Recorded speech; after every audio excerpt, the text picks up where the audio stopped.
Ulat kejela uphagu Chauhan hakasni ba arjun katayo ulasam ka kusnam Rajya Puraskar neka Governors Award. Syaki shispa nyo puprangut ki Scouts bat Guides kejela hakasni jong kejing rakhe ya ka Foundation Day ke banyo pusau jong ka Bharat Scouts and Guides ka belalong Raj Bhavan hakanong ba Shillong.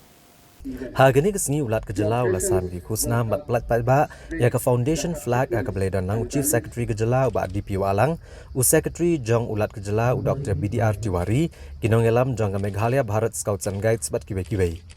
Kishispa anyo puprangut ki beli opdiang ya ka kusnam Rajya Puraskar ki kentup ya ki pra pusangut ki Scouts kendai ngut ki Rover nyopud rengut ki Guide bat kendai ngut ki Ranger. Bat akani kesni lapun ko buram ru ki hinyongut ki Leader ki bakentup ya ki sangut ki senrang bat ki arngut ki kentai ki bala pendep ya ka Himalayan Wood Batch Course. Haba ajing keren ulat kejela ulai ke jingero ya ki Scouts bat ki Guides ki bala yo ya ka kusnam Rajya Puraskar. Bat ulaken tu ya ki bakin yang scam bat ban bat scam ke jingkular halor ki nongrem ki ba ka Bharat Scouts and Guides ke yang bat ban shim ke benta ban kentio ki kampen roy jeng ki samla bat ban pentikena bakan don kalawai ka ba pernai hakari.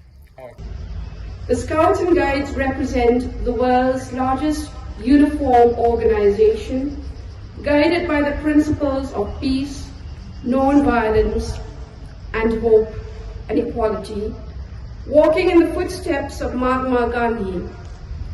True to their commitment, the members of the Bharat Scouts and Guides uphold the values of truth and integrity steadfastly. We hold the distinction of being the largest youth movement in India, and to celebrate Gandhi Jayanti and Shashi Jayanti Pan India, the Bharat Scouts and Guides members enthusiastically participated in a range of activities including cleanliness drives, awareness rallies, and tree plantations, all while proudly in their uniforms.